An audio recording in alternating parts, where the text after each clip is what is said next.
اعوذ باللہ من الشیطان الرجیم الحمد للہ رب العالمین والصلاة والسلام علی سید المرسلین وعلی آلہ وصحبہ اجمعین ومن تبعهم بإحسان الی یوم الدین.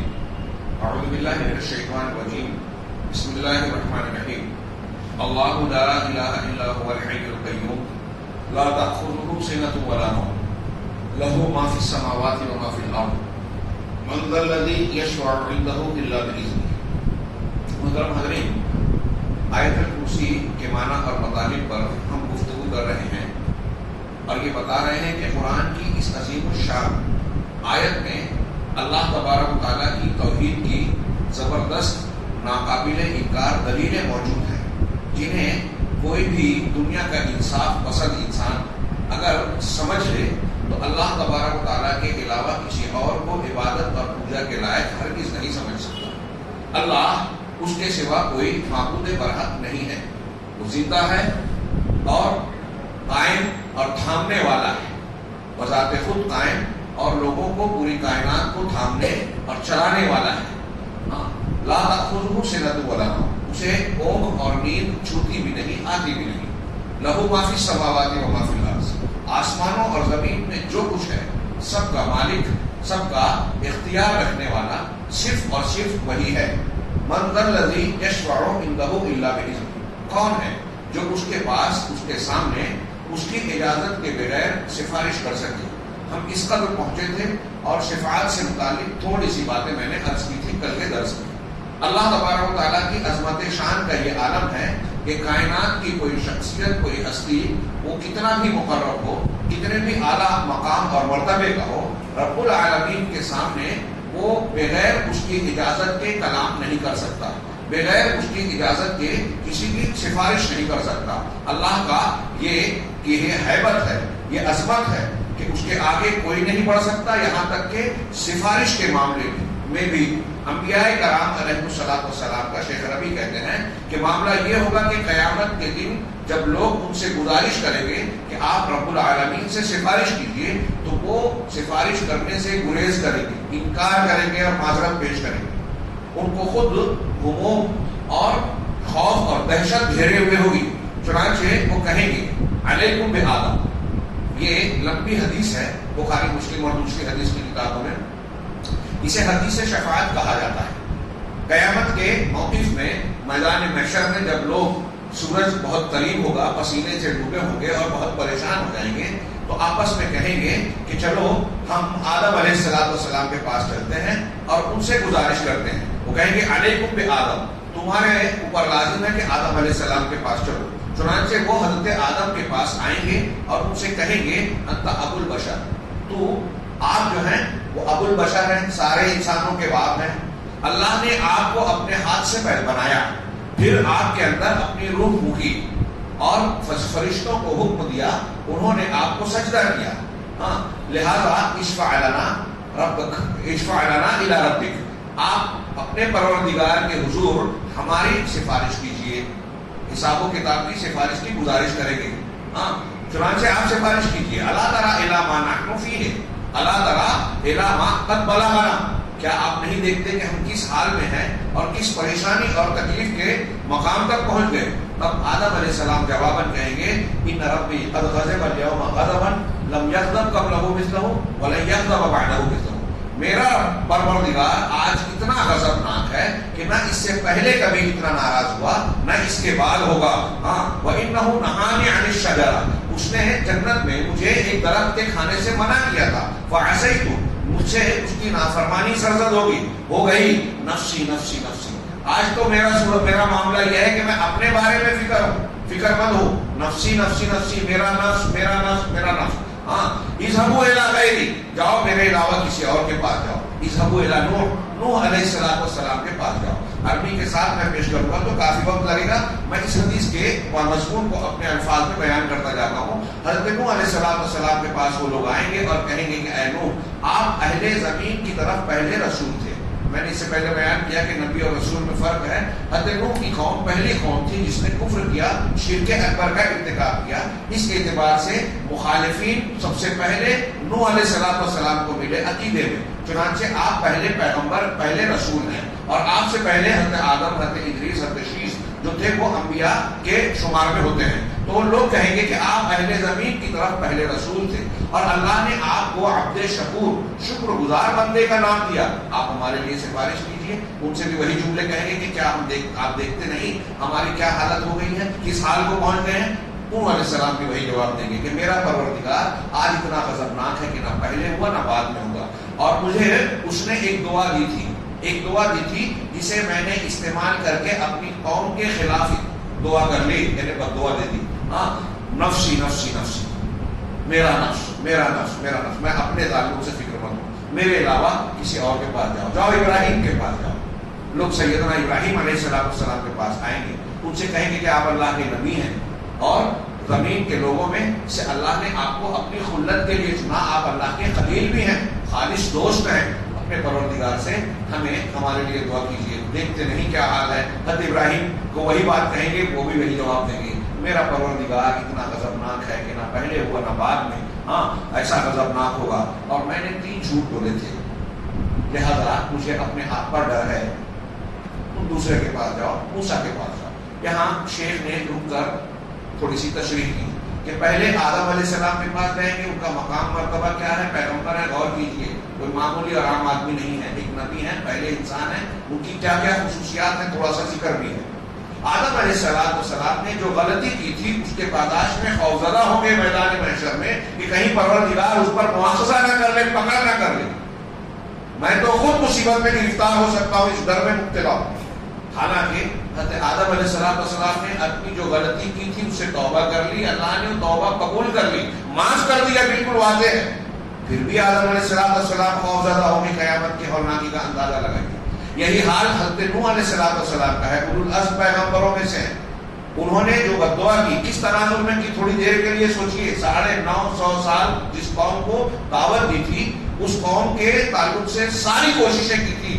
سورہ نوح میں اور دوسرے مقامات پہ ان کی دعوت اور ان کی محنت کا مطالعہ کیجیے. آپ اور ہم کسی انسان پر 5 دن, 5 ہفتہ, 5 مہینہ اگر محنت کر لیں, 5 سال کر لیجیے, اور اس کے بعد وہ ہماری بات نہ مانے تو ہمارا رد عمل کیا ہوگا بتائیے. کتنا ناراض ہوں گے. کسی کو ہم سمجھا رہے ہیں 1 دن, 2 دن, 10 دن, 5 مہینہ, 5 سال, کیا ہوگا. نوح علیہ السلام نے قوم کو 950 سال سمجھایا, اور سارے دلائل اور معاملات پورے ہونے کے باوجود وہ ایمان لانے کے لیے تیار نہیں ہے, اور ساری حجت پوری ہونے کے بعد بد دعا کی, اور بد دعا کرنے کے بعد اللہ نے وہ بد دعا قبول کی, قوم سے انتقام لیا, ان پر عذاب نازل کیا, طوفان. ایسا نہیں تھا کہ حضرت نوح علیہ السلام کی بد دعا غلط تھی, لیکن اللہ تبارک و تعالیٰ کے جناب میں شرم اور حیا کا یہ عالم ہوگا, خوف کا یہ عالم ہوگا کہ میں شرما رہا ہوں کہ مجھ سے ایسا معاملہ سرزد ہو گیا ہے, اب میں کیسے اللہ تعالیٰ سے گزارش کروں. مجھے اپنے آپ پر خوف ہے. جاؤ ابراہیم کے پاس. سیدنا ابراہیم کیا مقام ہے, امام الموحدین, اللہ تعالیٰ نے امامت سے نوازا. آپ کی بعثت کے بعد کوئی پیغمبر آپ کی نسل سے باہر نہیں آیا. جاعلک للناس اماما, آپ اللہ کے خلیل ہیں. کیا کیا مقام اور مرتبہ ہے. اللہ کے رسول کو حکم دیا گیا کہ آپ کی ملت کی پیروی کیجیے, لیکن وہ بھی معذرت کریں گے اور کہیں گے کہ مجھ سے 3 جھوٹ سرزد ہوا تھا. اس کی کچھ تفصیل ہے اور ان پر ہم گفتگو لمبی چوڑی کر سکتے ہیں, لیکن یہاں موقع نہیں ہے. وہ 3 جھوٹ بھی حقیقت میں جن کو دنیا میں جھوٹ کہا جاتا ہے, جو قابل مواخذہ ہوتے ہیں, ویسا جھوٹ نہیں تھا. یہ سب اللہ کے لیے تھا. پہلا جھوٹ یہ تھا کہ انہوں نے جو ہے قوم نے جب یہ کہا کہ چلو میلے میں, تو کہا میں بیمار ہوں. فنظر نظرۃ فی النجوم وقال انی سقیم, سورہ صافات میں کہا, ستاروں کی طرف دیکھا اور کہا کہ میں بیمار ہوں. کیا یہ جھوٹ تھا؟ علماء نے کہا کہ ہر انسان کچھ نہ کچھ بیمار تو ہوتا ہی ہے, اس اعتبار سے وہ بھی کچھ بیمار رہے ہوں گے. ایک بات. دوسری بات یہ کہ ایک نبی اور پیغمبر کے لیے اس سے بڑی روحانی تکلیف اور بیماری کی بات کیا ہو سکتی ہے کہ اس کی قوم شرک میں مبتلا ہے, کفر میں مبتلا ہے. تو یہ روحانی بیماری تھی. قوم سے انہوں نے اپنی روحانی بیماری کے بارے میں کہا, لیکن قوم نے سمجھا کہ جسمانی بیماری ہے, میلے میں نہیں چل سکتے. ایک دوم, جب اس کے بعد قوم کے جانے کے بعد بتوں کو توڑا اور سارے بتوں کو توڑ کے بڑے والے کے گلے میں کلہاڑا ڈالا، اور بعد میں واپس آنے کے بعد انہوں نے یہ حال دیکھا، بلایا، اکٹھا تو حاضر کیا، پوچھا کہ آپ نے ہمارے معبودوں کے ساتھ یہ کیا ہے کیا؟ تو حضرت ابراہیم نے جواب کیا دیا، بل فعلہ کبیرہم فاسألوہم ان کانوا ینطقون، نہیں ان کے بڑے والے بت نے یہ کام کیا ہے، اگر تم یہ بول سکتے ہیں تو ان سے پوچھ لو، ان بتوں کے ٹوٹے پھوٹے پڑے ہیں۔ مقصد کیا تھا؟ دعوت دینا، اور مقصد حاصل بھی ہوا۔ انہوں نے کہا کہ ابراہیم تم جانتے ہو کہ یہ بول نہیں سکتے، تو سیدنا ابراہیم نے کہا اف لکم ولما تعبدون، تم پر اف ہے اور تمہارے معبودوں پر جن کی تم پرستش کر رہے ہو، جب وہ اپنے آپ کو بچا نہیں سکتے، تم سے بول نہیں سکتے، تو تم کو تمہارے ضروریات پوری کیسے کریں گے، تمہاری دعاؤں کو قبول کیسے کریں گے، مشکلات کو آسان کیسے کریں گے، تم ان کی پوجا کیوں کرتے ہو؟ قوم کو سمجھ میں آ رہا تھا، لیکن پڑھوے نے، بڑے پنڈت نے کہا ارے یہ تم کو باپ دادا کے دین سے پھیر رہا ہے، ہاں یہ باپ دادا والی بات آئی، بات ختم، دلیلیں کنارے ہو گئی، باپ دادا کی تقلید میں اندھے ہو جاتے ہیں انسان۔ آج بھی ہمارے بہت سے لوگ ہیں، قرآن حدیث کی دلیل دے دیجیے، سمجھ میں نہیں آئے گا کہ ہمارے ابا کو دادا کو نہیں سمجھتا تھا۔ یہی بات انہوں نے بھی کری اور حضرت ابراہیم کی بات کو رد کر دیا، پیغمبر کی بات، دلیل کی بات رد کر دی۔ تو سیدنا ابراہیم نے یہ دوسرا جو جھوٹ ہے، بتائیے یہ جھوٹ ویسا جھوٹ ہے کہ بڑے والے نے کیا؟ جھوٹ میں دو باتیں ہوتی ہیں، ایک تو آپ جو بات کہہ رہے ہیں وہ حقیقت کے خلاف ہو، واقعہ کے خلاف ہو، اور دوسرے یہ کہ آپ کا مقصد مخاطب جس سے آپ بات کر رہے ہو اس کو دھوکہ دینا ہو۔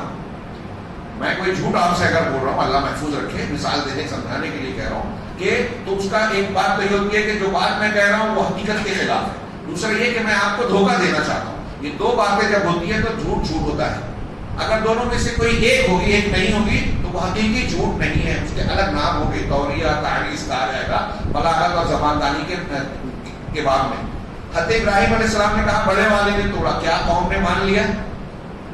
اگر قوم نے یہ بات مانی ہوتی تو حضرت ابراہیم علیہ السلام کے بارے میں آگے یہ کیوں کہا ہوتا کہ ہاں کیا ہے، اس کو پکڑ لو، جکڑ لو، حرقوہ، کیا ہے، وانصروا آلہتکم ان کنتم فاعلین، ان کو جلا دو اور اپنے معبودوں کی مدد کرو اگر تم کرنے والے ہو۔ معبودوں کی مدد بندے کر رہے ہیں، پھر معبود کیا ہوئے، کیا مانا رکھتے ہیں؟ اتنے پاگل پن کی بات تھی۔ تو حضرت ابراہیم کو آگ میں ڈالنے کا پروگرام بنایا، کیوں؟ اس لیے کہ وہ سمجھ گئے تھے، جان گئے تھے کہ توڑا انہوں نے ہی ہے، لیکن سمجھانے کے لیے یہ کہہ رہے ہیں کہ بڑے والے نے توڑا، ان سے پوچھ لو۔ تو دھوکہ نہیں کھایا ان لوگوں نے، یہ مانا نہیں، حضرت ابراہیم دھوکہ نہیں دے رہے تھے کہ بتوں سے پوچھو انہوں نے توڑا ہے۔ سمپل بات ہے، جیسے کہ میں نے کہا کہ یہ ٹیبل، ہاں اس نے جو ہے وہ یہ پنکھا پکڑ کے کھینچ لیا، یہ کہوں تو آپ مانیں گے؟ نہیں مانیں گے۔ ایسے حضرت ابراہیم علیہ السلام کی یہ بات تھی، وہ توڑ نہیں سکتے تھے، وہ بھی جانتے تھے۔ تو حضرت ابراہیم کا یہ دوسرا جھوٹ توحید کے لیے، دعوت کے لیے تھا۔ تیسرا جھوٹ خود حدیث میں، بخاری مسلم کی حدیث میں اس کی وضاحت ہے کہ جب آپ عراق کی طرف ہجرت کر کے جا رہے تھے، راستے میں ایک جبار شخص کی حکومت تھی، اس کے آدمیوں نے کہا کہ یہاں ایک آدمی گزر رہا ہے، حضرت ابراہیم کے بارے میں کہا، اور اس کے ساتھ ایک عورت ہے جو بڑی حسین و جمیل ہے، ہاں وہ آپ کے لائق ہے، لہٰذا اس کو گرفتار کر کے آپ اپنے حرم میں شامل کر لیجیے۔ حضرت ابراہیم کو جب پکڑا گیا، حضرت ابراہیم نے اپنی اہلیہ سے کہا کہ دیکھو یہ جو ہے ایسا تابوت ہے، جب وہ تم سے پوچھیں کہ تم کون ہو تو تم کہنا کہ میں ان کی بہن ہوں۔ اگر تم یہ کہو گے، مطلب حضرت ابراہیم جانتے تھے کہ اگر بیوی اور شوہر والا رشتہ بتایا جاتا تو حضرت ابراہیم کو قتل بھی کرتا اور ان کی عزت پر ہاتھ بھی ڈالتا، ان کو اپنے پاس رکھ لیتا۔ بچنے کے لیے آپ نے کہا کہ یہ میری بہن ہے، اور پھر حضرت ابراہیم نے اس کی وضاحت اسی حدیث میں کی موجود ہے کہ اس رشتے سے کہ آپ اور ہم اس دنیا میں اس وقت یہاں ہم ہی تو مسلمان ہیں، اور ہر مسلمان اسلامی رشتے سے بھائی بہن ہوتے ہیں، لہذا ہم اسلامی رشتے سے بھائی بہن ہیں، گھر سے میاں بیوی، تو دینی رشتے کی اخوت ہے، بھائی چارہ ہے۔ تو حضرت ابراہیم نے جو وضاحت کی اس سے صاف ظاہر ہے کہ حقیقت میں جب حضرت ابراہیم نے کہا یہ میری بہن ہے تو اس کا معنی یہ تھا کہ اسلامی بہن ہے۔ سننے والے نے دھوکہ کھایا، لیکن ابراہیم علیہ السلام کی بات نفس معاملہ میں حقیقت کے خلاف نہیں تھی، لہذا جھوٹ کی دونوں شرطیں یہاں بھی موجود نہیں تھیں۔ کچھ لوگ اس حدیث پر اعتراض کرتے ہیں، علامہ راضی نے اعتراض کیا، مولانا آزاد نے کیا، مولانا ابوالعلا مودودی نے بھی کیا، اور جذباتی بات بولتے ہیں کہ نبی کو جھوٹا مانا جائے اس سے اچھا ہے کہ اس کے راویوں کو جھوٹا مانا جائے۔ راویوں کو جھوٹا مان لینا، جن راویوں نے روایت کی اگر آپ جھوٹا مان لو تو ان کی ساری روایتیں رد ہو جائیں گی، چھوٹی بات نہیں ہے۔ اور یہ حضرت ابراہیم علیہ السلام کی برائی نہیں ہے، بلکہ حضرت ابراہیم علیہ السلام، امام بخاری نے حضرت ابراہیم کے مناقب فضائل میں ذکر کیا ہے۔ 120 سال کی عمر بتائی جاتی ہے ابراہیم علیہ السلام کی، 120 سال میں کبھی جھوٹ نہیں بولا، بولا تو یہ دین بولا، اور کس کے لیے بولا؟ دین کے لیے، اللہ کی توحید کے لیے، دعوت کے لیے، اور اپنی عزت اور جان بچانے کے لیے۔ یہ نامعقول بات یا غلط بات نہیں تھی، لیکن سیدنا ابراہیم جیسا انتہائی اعلیٰ مقام والا اللہ کا مقرب بندہ بھی قیامت کے دن ان بنیادوں پر اللہ کے سامنے گزارش کرنے سے شرمائے گا، ڈرے گا۔ اندازہ لگائیے کہ کتنی عظیم الشان یہ بات ہے۔ شیخ نے کہا کہ یہ شرم و حیا ہے۔ اللہ قرآن انبیاء کے قول میں ایک یہ ہے کہ ان من محضر الناس من کلام النبوۃ، اللہ کے رسول کی حدیث ہے کہ پچھلی نبوت کے کلام کا ایک حصہ ہے کہ اذا لم تستحی فاصنع ما شئت، اگر تمہیں شرم نہیں آتی تو پھر جو چاہو کرو۔ شرم ہی ہے جو انسان کو ناروا اور غلط کام کرنے سے روکتی ہے۔ ابراہیم علیہ السلام نے 3 جھوٹ کا حوالہ دیا، حالانکہ یہ حقیقت میں جھوٹ نہیں تھے۔ اور یہ پورا واقعہ ہم جانتے ہیں، انہوں نے اس واقعے کی تفصیل بیان کی اور یہ بتایا کہ سیدنا ابراہیم علیہ السلام کا یہ جھوٹ نہیں تھا، پھر بھی وہ اللہ تعالیٰ سے شرمائیں گے اور خوف کھائیں گے، اور پھر کہیں گے کہ میرے علاوہ کے پاس جاؤ، موسیٰ کے پاس جاؤ۔ وہ موسیٰ علیہ السلام کے پاس آئیں گے، کہیں گے اے موسیٰ، آپ اللہ کے رسول ہیں، اللہ تعالیٰ نے آپ کو رسالت اور اپنے کلام سے نوازا تھا، فضیلت بخشی تھی، رسالت بھی دی تھی اور دنیا میں دور پہ بلا کے کلام بھی کیا تھا آپ سے، آپ ہمارے لیے سفارش کیجیے، ہمارا حال نہیں دیکھتے کہ کہاں کس حال میں پہنچ گئے ہیں۔ وہ بھی وہی جواب دیں گے کہ میرا پروردگار ایسا غضبناک ہوا کہ نہ پہلے ہوا نہ بعد میں۔ یہ منظر جو ہم پڑھ رہے ہیں اس کو یوں سرسری مت سوچیے، اس کو اس تناظر میں دیکھیے کہ آج ہمارے یہاں کچھ مسلمان اس دھوکے میں مبتلا ہیں کہ ہم پیر صاحب کی کے ہاتھ پر بیعت کر رہے ہیں، کسی فلاں بزرگ کی مزار پر جا رہے ہیں، یا رسول اللہ کو 12 ربیع الاول کو جلوس نکال کر اللہ کے رسول کی محبت کا اعلان کرتے ہیں، تو اس کی بنیاد پر قیامت کے دن اللہ کے رسول اور یہ پیر صاحبان بزرگان ہمیں بچا لیں گے،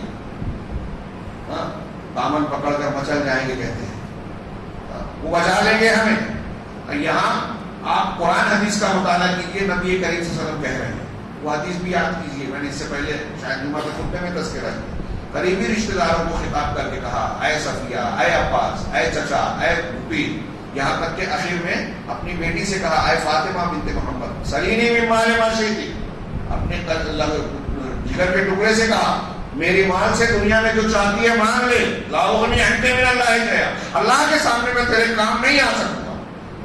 رونگٹے کھڑے کر دینے والے مناظر ہیں یہ، رسولوں کا سردار عورتوں کی سردار سے کہہ رہا ہے تیرے کام نہیں آ پاؤ گا، کون کس کے کام آئے گا؟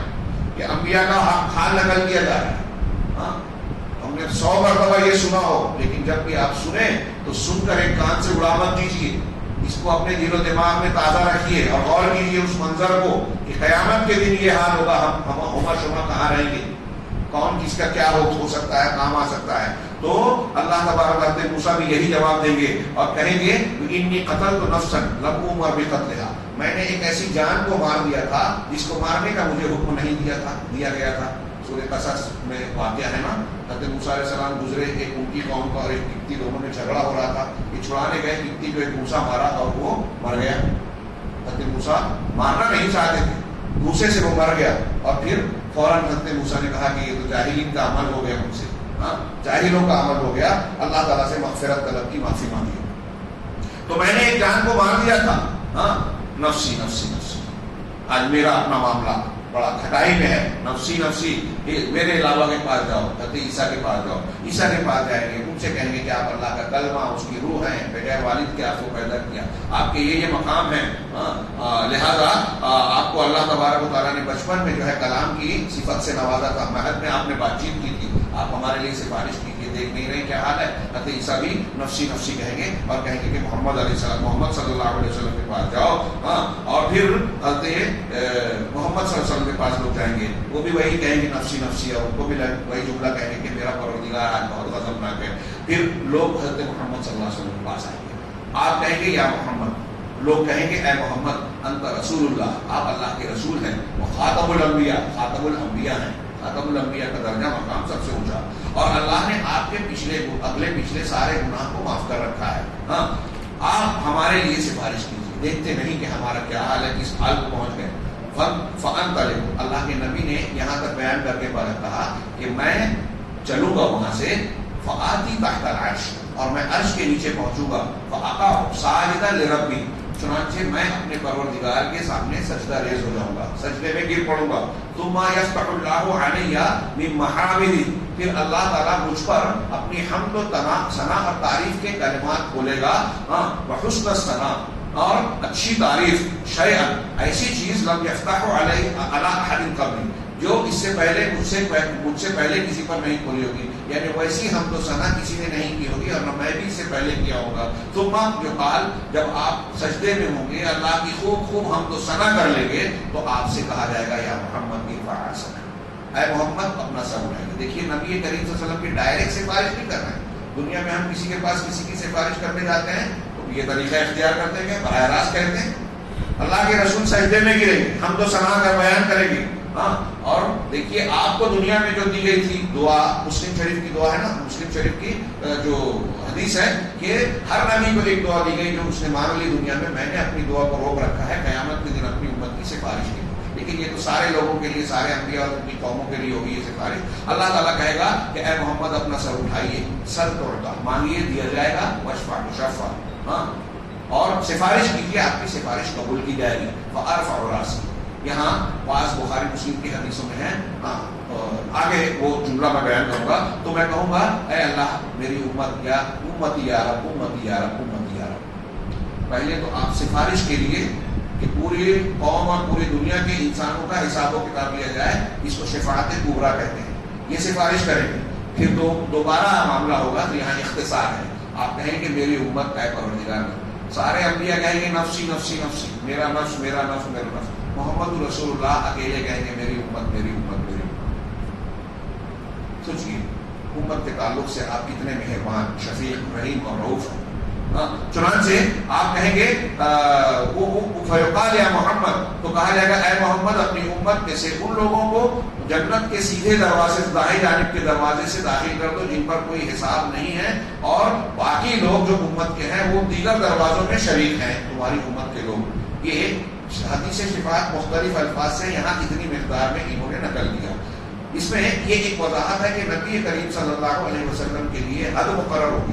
جب آپ گنہگاروں کی سفارش کرنا چاہیں گے تو اجازت ملے گی اور حد مقرر ہوگی کہ ان کے لیے کرنا ہے.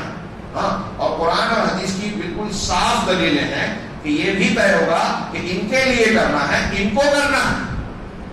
یہ بہت اچھی طریقے سے دماغ میں رکھیے. یہ کون کہے گا؟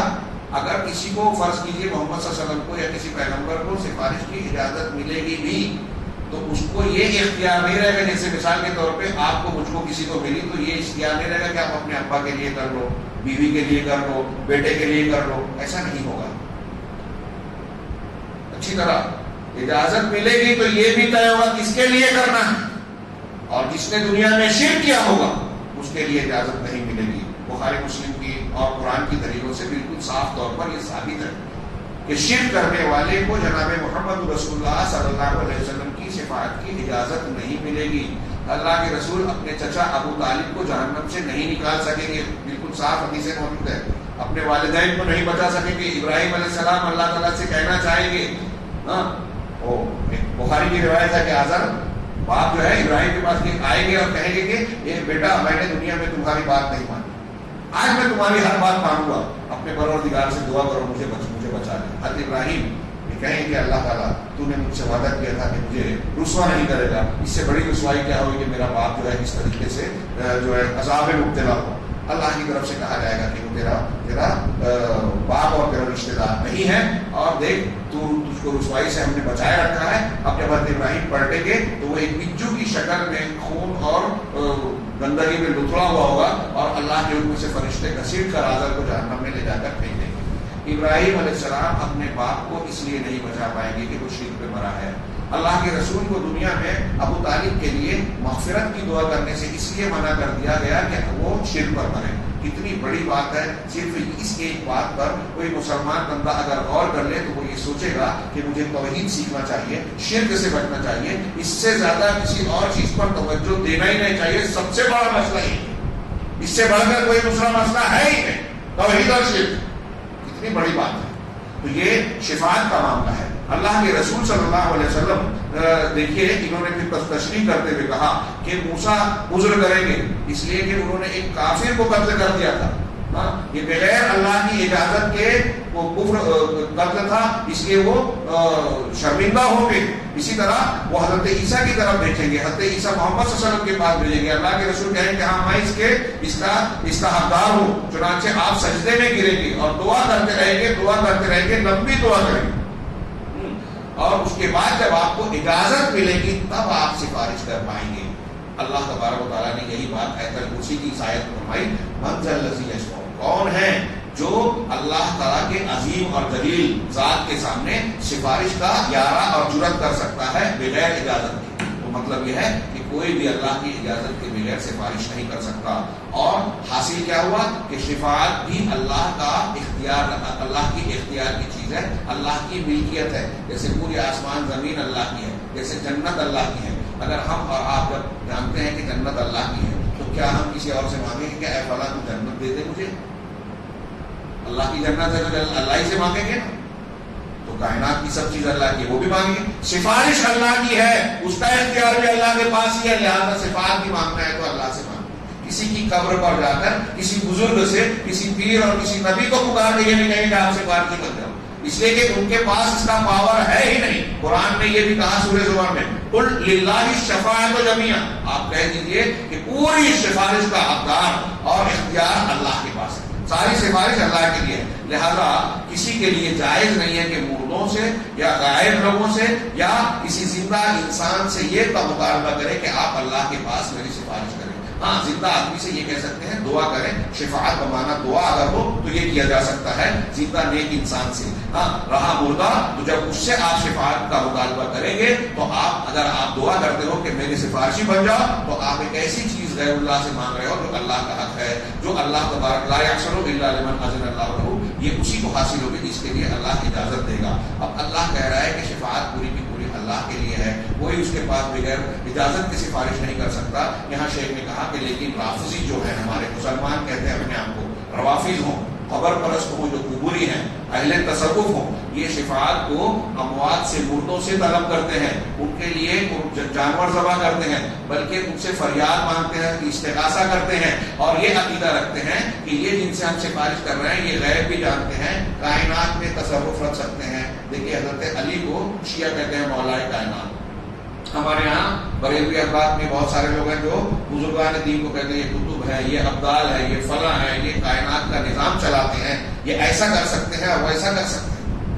ہمارے یہاں بزرگوں کے جب واقعات سناتے ہیں، کرامتیں بتاتے ہیں تو ایسا لگتا ہے عوام کو یہ تعصب دیتے ہیں. یہ بات میں اکثر کہتا ہوں اور اچھی طرح دماغ میں مٹائی کہ ان کو سننے کے بعد عام آدمی کو یہ لگتا ہے کہ جو بزرگان ہوتے ہیں اللہ کے مقرر بندے، ان کے یہاں ایسی پاور اور شکتی ہوتی ہے کہ جب جو چاہیں کر سکتے ہیں، اپنی مرضی سے کرامت کھیل سکتے ہیں. کوئی پہاڑ دیکھ کر مار رہا ہے، کوئی غصے میں آئے تو دریا کو غائب کر دے رہا ہے. ایسا ہرگز نہیں ہے. کرامت ہو، معجزہ ہو، اللہ کی مشیت اور قدرت سے ہوتا ہے اور اللہ کے چاہنے سے ہوتا ہے. کسی نبی کے چاہنے سے، کسی نیک اور بزرگ کے آدمی کے چاہنے سے کہ میں جو ہے بغیر کسی ذریعے کے یہاں سے وہاں پہنچ جاؤں اور اپنی مرضی سے میں ایسا کر لوں، ایسا نہیں ہوتا. کسی کے پاس ایسا پاور نہیں. اللہ چاہے گا تب ہوگا. قرآن میں دیکھیے پیغمبروں سے جب ان کے قوموں نے کہا کہ آپ ایسا پیش کیجیے تو کہا میں طاقت نہیں رکھتا، یہ لڑے کہ اللہ چاہے. معجزات کے بارے میں یہی کہا. تو یہ لوگ عقیدہ رکھتے ہیں کہ غیب اللہ تعالیٰ کے علاوہ یہ بزرگان جانتے ہیں، ہاں اور کائنات میں تصرف رکھ سکتے ہیں، بلکہ اسی حد تک نہیں رکے کہ اللہ کی عبادت میں دوسروں کو شریک کیا، بلکہ اس سے آگے بڑھ کے ربوبیت میں بھی شریک کیا. اللہ نے فرمایا قل لا يعلم من في السماوات والارض الغیب الا اللہ. آپ کہہ دیجیے کہ آسمانوں اور زمین میں غیب کو صرف اللہ جانتا ہے. اور اللہ اپنے نبی افضل البشر سے کہتا ہے کہ آپ لوگوں میں اعلان کیجیے جو اللہ کے سب سے مقرب، سب سے اونچے بندے ہیں. قل لا اقول لكم انی خزائن اللہ ولا اعلم الغیب. آپ لوگوں سے کہہ دیجیے کہ میں تم سے یہ نہیں کہتا کہ میرے پاس اللہ کے خزانے ہیں اور نہ ہی میں غیب کو جانتا ہوں. نبی صلی اللہ علیہ وسلم کے پاس غیب کے خزانے نہیں ہیں جو لوگوں کو بانٹے جو چاہے دے دیں. جب آپ نہیں دے سکتے، آپ کے پاس اختیار نہیں ہے، تو آپ کے پاس دوسروں کا کیا مقام؟ جب آپ غیب نہیں جانتے تو دوسرے کیا جانتے؟ ہاں آپ کہہ دیجئے، اس قرآن میں سورہ اعراف میں کہا لا املک لنفسی نفعا ولا ضرا. آپ کہہ دیجئے کہ میں اپنے ذات کے لیے بھی نفع اور نقصان کا مالک نہیں ہوں. اگر اللہ کے رسول کو اختیار ہوتا تو کیا احد میں زخمی ہوتے؟ کیا کوئی آپ پر جادو کر پاتا؟ کیا آپ کو مشقتیں اٹھانی پڑتی؟ یہودیوں کے قلعے کو مہینے بھر کے لیے محاصرہ کرنا پڑتا؟ کیا آپ کے صحابہ کو دھوکے سے کوئی قتل کر دیتا اور آپ کفار کے پاس بھیجے ان کا قتل ہو گیا؟ اگر یہ مانا جائے کہ اللہ کے رسول کو غیب معلوم تھا، سب کچھ کر سکتے تھے، ان صحابہ کو کیوں نہیں بچایا جن کے قتل ہونے پر، شہید ہونے پر 1 مہینے تک کفار کے خلاف بددعائیں کرتے رہے؟ واقعات پر غور کیوں نہیں کرتے لوگ؟ اپنی عقل کہاں چھوڑ دی؟ غور کیجئے کہ نبی صلی اللہ علیہ وسلم کے یہ واقعات بتا رہے ہیں کہ آپ کے پاس اللہ کے اختیارات نہیں تھے، پہلے سے چیزوں کا علم ہوتا تو آپ بھیجتے ہی نہیں ان صحابہ کو، اگر علم ہوتے ہوئے بھیجا تو آپ بھی قابلین میں شامل مانے جائیں گے۔ تو آپ کہہ دیجئے کہ میں اپنے نفس کے لیے بھی نفع اور نقصان کا مالک نہیں ہوں سوائے اتنا جتنا اللہ چاہے۔ وَلَوْ كُنْتُ أَعْلَمُ الْغَيْبَ، اگر میں غیب جانتا لَاسْتَكْثَرْتُ مِنَ الْخَيْرِ، تو میں بھلائی ہی بھلائی کرتا، وَمَا مَسَّنِيَ السُّوءُ، اور مجھے کوئی برائی لاحق ہی نہیں ہوتی۔ اگر آپ کو پتہ چل جائے پہلے سے کوئی چیز کہ میں اس راستے پہ جاؤں گا تو ایکسیڈنٹ ہو جائے گا تو آپ جائیں گے کیا؟ پہلے سے اللہ کے رسول کو بتایا گیا اگر میں غیب جانتا تو مجھے بھی تکلیف نہیں ہوتی، غزوہ احد میں یہ نہیں ہوتا، جادو نہیں ہوتا، صحابہ کا قتل نہیں ہوتا۔ چنانچہ کہہ رہے ہیں ان انا الا نذیر وبشیر لقوم یؤمنون، میں تو بس لوگوں وہ جو ماننے والے ہیں، ایمان لانے والے ہیں، ان کے لیے ڈرانے والا اور بشارت دینے والا ہوں۔ چنانچہ قرآن کے اتنے صاف صاف بیانات کے باوجود ہمارے یہاں گمراہ مشرک مسلمان یہ اپنے اولیاء اور غیر اولیاء کے بارے میں یہ عقیدے رکھتے ہیں جو اللہ تبارک و تعالیٰ نے نبی سے نفی کر دی، اور بعض کو حیوانات کو بھی جو ہے اس درجے تک پہنچا دیتے ہیں۔ شیخ نے کہا کہ کتنے افسوس کی بات ہے کہ عالم اسلام میں یہ بات سنی جاتی ہے کہ بعض جگہ پر لوگوں نے قبروں میں گدھے کو، بلی کو، کسی جانور کو ڈال دیا اور کہہ دیا کہ یہ فلاں بزرگ کا کی قبر ہے یا فلاں بزرگ کا گدھا تھا اس لیے اس کی بڑی عظمت ہے، اور وہاں لوگ عرس لگاتے ہیں، اکٹھا ہوتے ہیں اور اپنی مشکلات پیش کرنے کی اور اپنی ضروریات کو مانگنے کی کوشش کرتے ہیں، اور یہ کہتے ہیں کہ یہ اللہ کا ولی ہے، اور جاہل اور بے وقوف لوگ اس کو قبول کرتے ہیں۔ گمراہ صوفیہ اس ایسی قبروں کو مقدس بتاتے ہیں، اس کا طواف کرتے ہیں، اس سے اپنی ضروریات کا مطالبہ کرتے ہیں، ایسی ضروریات کا جو اللہ کے علاوہ کسی سے نہیں مانگی جا سکتی۔ یہ ساری چیزیں توحید کے خلاف ہے۔ آیت الکرسی کو جو ہم پڑھ رہے ہیں، قرآن کو جو پڑھ رہے ہیں، اس کے جو مضامین کو پڑھ رہے ہیں اس کے بالکل خلاف ہے، لیکن یہ لوگ ماننے کو تیار نہیں۔ حاصل کیا ہے اس آیت کا؟ کہا شاہد یہ ہے کہ شفاعت اللہ کی ملکیت ہے، کسی زندہ مردہ اللہ کے علاوہ کسی اور سے اس کو طلب نہیں کیا جائے گا، اور رسول اللہ صلی اللہ علیہ وسلم قیامت کے دن اور انبیاء اللہ تعالیٰ کے پاس جو سفارش کریں گے وہ اللہ کی اجازت سے ہوگی، اللہ کی اجازت کے بغیر نہیں۔ قرآن نے کہا وَكَمْ مِن مَلَكٍ فِي السَّمَاوَاتِ، آسمانوں میں کتنے فرشتے ہیں، لَا تُغْنِي شَفَاعَتُهُمْ شَيْئًا، ان کی سفارش کچھ بھی فائدہ نہیں دے گی، إِلَّا مِن بَعْدِ أَن يَأْذَنَ اللَّهُ لِمَن يَشَاءُ وَيَرْضَىٰ، سوائے اس کے کہ اللہ تبارک و تعالیٰ ان کو اجازت دے، تو اجازت کے بعد جو وہ سفارش کریں گے کس کے؟ لِمَن يَأْذَنُ اللہ ویرضا، جس کے لیے اللہ چاہے گا اور پسند کرے گا۔ قرآن کی آیت بتا رہی ہے کہ اللہ ان کو اجازت دے گا اور جس کے لیے چاہے گا ان کے لیے سفارش کو قبول کرے گا، وہ سب کے لیے نہیں کر سکتے۔ اب یہاں انہوں نے جو میں نے کل درس میں ذکر کیا تھا اس کا تذکرہ ہے کہ فرشتے کتنی زبردست مخلوق ہیں، کیسے طاقتور ہیں، لیکن وہ بھی اللہ کے سامنے بغیر اجازت کے کسی کی سفارش نہیں کریں گے۔ یہ ملائکہ ہیں جو اللہ کی اجازت کے بعد ہی کریں گے۔ لیکن آخری جملہ اس سلسلے میں شیخ نے کہا کہ یہ شفاعت کا معاملہ جاہلوں میں اور بے وقوف لوگوں میں ایک کھلونا بن گیا ہے۔ اس کی بنیاد پر لوگوں نے دین کو اور توحید کے مضامین کو بدل دیا اور شرکیات کے دروازے کھول دیے۔ ایک آدمی اپنے آپ کو مسلمان بھی کہتا ہے اور شفاعت کے غلط تصور کی بنیاد پر غیر اللہ کے وہ چیزیں اور وہ تعلقات وابستہ کرتا ہے جو صرف اللہ کا حق ہے۔ شیخ نے آیت الکرسی کی تشریح میں اتنے پر اختتام کیا اور پھر نتیجے کی بات کی۔ میں اگلے 2-3 جملے پر انتہائی اختصار کے ساتھ بات کرتا ہوں۔ من ذا الذی یشفع عنده الا باذنہ یعلم ما بین ایدیہم وما خلفہم، اللہ کی شان یہ ہے، وہ شروع سے دیکھیے یہ ہر ایک دلیل ہے، اللہ لا الہ الا اللہ، اللہ کے سوا کوئی معبود برحق نہیں، وہ حی ہے، قیوم ہے، اس لیے معبود برحق ہے۔ لوگ آسمان و زمین میں جو ہے مستقل ہے، اس لیے وہ معبود برحق ہے۔ ایسے ہی یہاں کہا کہ یعلم ما بین ایدیہم وما خلفہم، لوگوں کے انسان اور جنات مخلوق جو ہیں ہمارے ہمارے سامنے کی بات اور پیچھے کی بات سب کو اللہ تعالیٰ بخوبی جانتا ہے، پورا علم رکھتا ہے۔ وَلَا يُحِيطُونَ بِشَيْءٍ مِّنْ عِلْمِهِ، اور لوگ یا مخلوقات اللہ کے علم سے کسی چیز کا احاطہ نہیں کر سکتے، گھیر نہیں سکتے۔ اس میں پیغمبر بھی آ گئے، کوئی بھی اللہ کے علم کو گھیر نہیں سکتا۔ الا بما شاء، سوائے اتنا جتنا اللہ چاہے، جتنا اللہ بتائے گا سکھائے گا اتنا ہی معلوم ہوگا۔ اب پہلا جملہ اللہ تعالیٰ کے علم کامل کا، قرآن کی علامہ شنقیطی کہتے ہیں اضواء البیان کے تفسیر قرآن کی تفسیر قرآن سے لکھی، بڑی شاندار تفسیر ہے، علماء جانتے ہیں۔ انہوں نے بیان کیا کہ آپ قرآن کا کوئی صفحہ نہیں پائیں گے کہ کسی نہ کسی انداز میں اللہ تعالیٰ نے اپنے علم کا ذکر نہ کیا ہو۔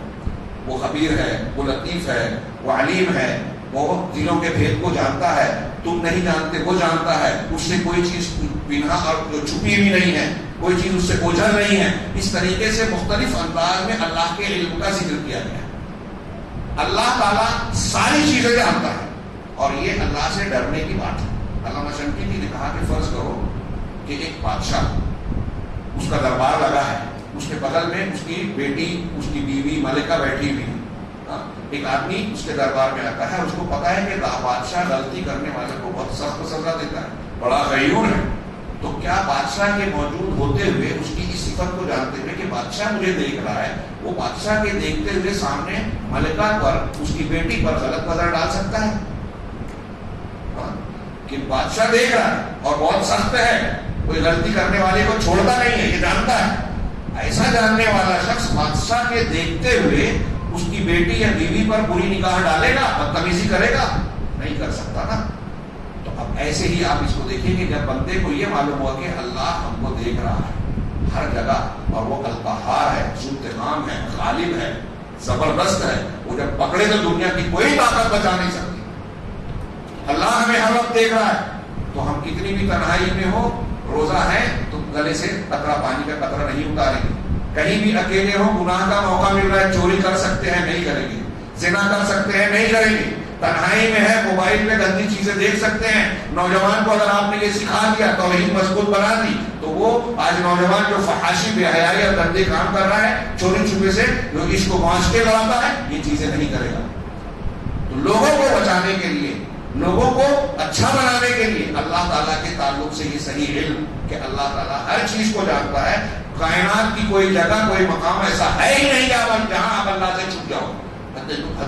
لقمان نے اپنے بیٹے کو کہا انہا ان تک مثقال حبۃ من خردل فتکن فی صخرۃ یأتی بہا، اگر ایک رائی کے دانے کے برابر، ذرے کے برابر بھی کوئی تم برائی کرو گے اور وہ کسی چٹان کے اندر ہوگا، اللہ اسے بھی لے آئے گا۔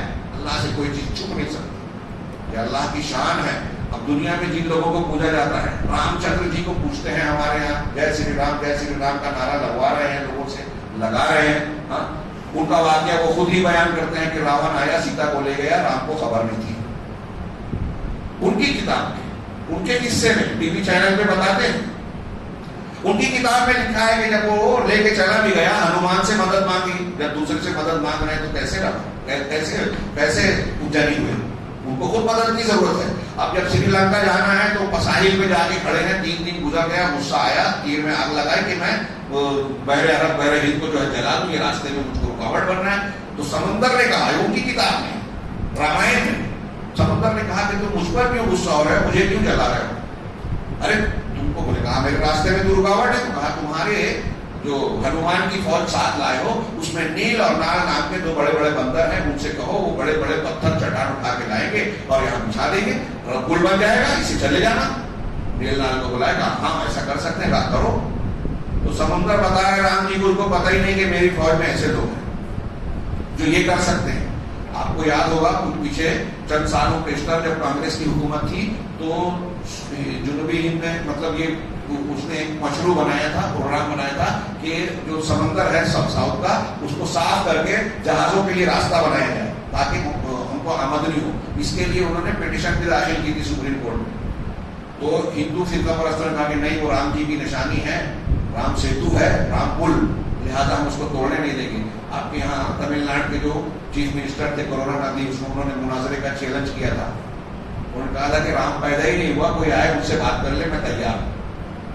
لیکن اچانک وہ موضوع غائب ہو گیا، سپریم کورٹ سے پٹیشن نکال لی گئی، اس موضوع پہ کوئی بات ہی نہیں ہو رہی ہے۔ کیوں؟ اگر یہ بات ثابت ہو جاتی کہ رام پیدا ہی نہیں ہوئے تو رام مندر کا جھگڑا بھی جو ہے پریشانی میں آ جاتا، تو اس کو غائب کر دیا گیا۔ تو میں یہاں یہ پیش کر رہا ہوں کہ رام جی کے واقعات اور دوسروں کے واقعات، اللہ کے رسول حضرت عیسیٰ کے واقعات اور دوسرے واقعات غور کیجیے، یہ تمام چیزوں کا علم نہیں رکھتے تھے، اب آپ اگر مصیبت میں ہیں، پریشانی میں ہیں اور آپ کسی کو پکار رہے ہیں کہ میری مدد کرو، جب اس کو معلوم ہی نہیں ہے تو آپ کی مدد کیا کرے گا؟ سیتا کو اٹھا لیا گیا، رام نے مدد نہیں کی. اب آج کوئی ہندو کہہ رہا ہے، اس سے پوچھیں کہ آپ اگر رام جی کو پکار رہے ہو تو آپ کی پکار کو وہ سن رہے ہیں کیا؟ سیتا جی کی پکار نہیں سن پائے، اپنی بیوی کو نہیں بچا پائے، تو آپ کو بچائیں گے؟ یہ کوئی گستاخی نہیں ہے. آپ کے واقعات کے تناظر میں عقلی شعوری طور پر پیدا ہونے والا ایک فطری سوال ہے، منطقی سوال ہے. یہ اللہ کی شان ہے. تنہا پروردگار رب العالمین ایسا ہے کہ کائنات کی کوئی بھی چیز ایک بال برابر چیز بھی اس سے چھپی بھی نہیں ہے. یہاں ایک واقعہ بیان کر دوں، بہت مختصر میں بات کو سمیٹ دوں گا انشاءاللہ، کہ شیخ عبدالرزاق نے ذکر کیا ہے اپنے کتابچے میں، جس کا میں نے حوالہ دیا تھا اور ترجمہ کیا، وہ اس تناظر میں کہ رشیا کے کچھ طلبہ نے جب یہ واقعہ پڑھا تو انہوں نے حاشیے میں لکھا تو کہا کہ اس وقت ہمارے دماغ میں دلیل نہیں آئی جب ہمارے اساتذہ رشیا میں یہ کہتے تھے کہ کائنات کا کوئی بنانے والا رب ہے ہی نہیں. تو انہوں نے کہا کہ انہوں نے واقعہ پیش کیا کہ ایک واقعہ بیان کیا جاتا ہے، بعض علماء سلف نے نقل کیا کہ ایک شخص نے کہا کہ میں بھی ان چیزوں کو پیدا کر سکتا ہوں، اللہ تعالیٰ ہی خالق نہیں ہے، میں بھی خالق ہو سکتا ہوں. تو لوگ اکٹھا ہو گئے، بھیڑ بھاڑ ہوئی. کہا کیسے؟ کہا میں اس کا ثبوت دو. تو کہا ٹھیک ہے، گوشت کا ایک لوتھڑا لاؤ. گوشت کا لوتھڑا لایا گیا، اس پہ اس نے چھری سے کچھ چرکے لگائے، کاٹ دیا، اور جانور کا لید، جس کو ہمارے یہاں گوبر کہتے ہیں، وہ گوبر لے کے اس کی لیند لے کے اس گوشت کے ٹکڑے پر بھر دیا، لگا دیا، اور ایک برتن میں اس کو رکھ کے برتن کو بند کر دیا، سل لگا دی. اور ایک آدمی کے حوالے کیا کہا کہ 3 دن بعد جتنے لوگ یہاں ہیں سب اکٹھا ہوں اور میں بھی آؤں گا، فلاں فلاں وقت ہم اکٹھا ہوں گے، میں آپ کو بتاؤں گا کہ میں خالق ہوں، میں بھی پیدا کر سکتا ہوں. تیسرے دن آئے، ڈبہ کھولا گیا تو اس میں سب کیڑیاں پیدا ہو گئی تھی. تو اس نے کہا دیکھو ان کیڑیوں کو میں نے پیدا کیا، بنایا، میں بھی خالق ہوں. تو وہاں موجود لوگوں میں سے ایک شخص نے سوال کیا کہ یہ جو کیڑیاں ہیں ان کی تعداد کتنی ہے، آپ بتا سکتے ہیں؟ آپ نے پیدا کیا نہیں؟ ہاں. کتنی تعداد ہے؟ نہیں معلوم. اس میں نر کون ہے، مادہ کون ہے، جانتے ہو؟ نہیں معلوم. اچھا یہ کتنی دیر تک زندہ رہیں گے معلوم ہے، کب مر جائیں گے؟ نہیں معلوم. تو کہا پھر تم خالق کیسے ہو؟ وہ خالق کیسے ہو سکتا ہے جس کو یہ پتہ ہی نہ ہو کہ ان کی حقیقت کیا ہے، کتنا جیئیں گے؟ یہ نر ہے، مادہ ہے. اللہ تبارک و تعالیٰ ہر چیز کو جانتا ہے. اس نے کہا وَأَحْصَىٰ كُلَّ شَيْءٍ عَدَدًا، اس نے کائنات کی ہر چیز کو گن رکھا. یہ ہمارے یہاں ابھی سائنس والے اگر کوئی ہوگا، کیمسٹری والا ہے، تو بتائیں گے کہ ایک غبارے میں ہوا کے جو ذرات ہوتے ہیں نا، الیکٹران، نیوٹران، پروٹون، کیا کیا نام دیتے ہیں، تو وہ کئی ملین ہوتے ہیں. ایک بالش لگے ایک غبارے میں 13 ملین 17 ملین سے زیادہ ہوتے ہیں، جو بھی تعداد ہو. یہ ہمارے ایک کمرے میں کتنے ملین ہوں گے؟ ہمارا کیلکولیٹر اور کمپیوٹر گننے جائے صرف ایک کمرے میں. تو دنیا میں کائنات میں کتنی چیزیں ہیں، کتنے جراثیم ہیں، کتنے پیڑ ہیں، کتنے پیڑوں کے ذرات ہیں، کتنی جڑیں ہیں، ایک انسان کے کتنے بال ہیں، ہم یہاں موجود ہیں، ہمارے کتنے بال ہیں، سر کے بال، بغل کے بال، جسم کے بال، اور بہت سارے بال. یہ کتنی چیزیں ہیں. اللہ تبارک و تعالیٰ نے ہر چیز کو گن رکھا ہے. مٹی کے ذرات کو ہے، کوئی بھی چیز سب گنی ہوئی، ہم گن نہیں سکتے. اللہ کا علم کتنا وسیع ہے. يعلم ما بين أيديهم وما خلفهم ولا يحيطون بشيء من علمه إلا بما شاء. اور اللہ کے علم کا احاطہ کرنے والا کوئی نہیں ہے. اللہ کا غیبیات کو وكان الله بكل شيء عليما. اسی علم کی بنیاد پر اللہ نے ہر انسان کے ہر مخلوق کی تقدیر لکھی ہے. کائنات ازل سے سب قلم کو پیدا کیا تو کہہ دیا ساری ہونے والی چیزوں کو لکھو، اور اللہ نے اس کو تلقین کر دی. تو اللہ تبارک یہ تقدیر کا آپ کو ہم کو جواب بھی ملتا ہے. کچھ لوگ کہتے ہیں نا کہ پہلے سے تقدیر میں لکھا ہے اور میں گناہ کر رہا ہوں تو میرا کیا جرم ہے؟ تو اس کا جواب سمپل، سادہ، مختصر یہ ہے کہ پہلے سے تقدیر میں لکھا ہے، اس لیے آدمی کفر، شرک، زنا، چوری نہیں کر رہا ہے، بلکہ اللہ کو پہلے سے معلوم تھا کہ یہ بندہ یہ کرنے والا ہے، اس لیے لکھا ہے. پہلے سے معلوم تھا. تو تقدیر اللہ کا علم ہے. روافض اللہ کی تقدیر کا انکار کرتے ہیں، قدریہ انکار کرتے ہیں، بہت سارے لوگ سوال اٹھاتے ہیں تو یہ اللہ کی توحید کو، اس کے علم کا انکار کرتے ہیں. من ذا الذی یشفع عنده الا باذنہ يعلم ما بين أيديهم وما خلفهم ولا يحيطون بشيء من علمه إلا بما شاء وسع كرسيه السماوات والأرض. اس کی کرسی نے آسمانوں اور زمین کو گھیر رکھا ہے. کچھ لوگوں نے کہا کرسی کا معنی علم، کچھ نے کہا اقتدار، جیسے مولانا مولانا مودودی جیسے لوگ کہتے ہیں، لیکن یہ صحیح نہیں ہے. کرسی اپنے اصلی معنی میں ہے. حضرت جابر کی ایک روایت ہے کہ اگر کرسی کے سامنے 7 آسمان کرسی میں ڈالے جائیں تو ایسا ہوگا کہ ایک بڑی ڈھال کے اندر 7 انگوٹھیاں ڈالی گئی.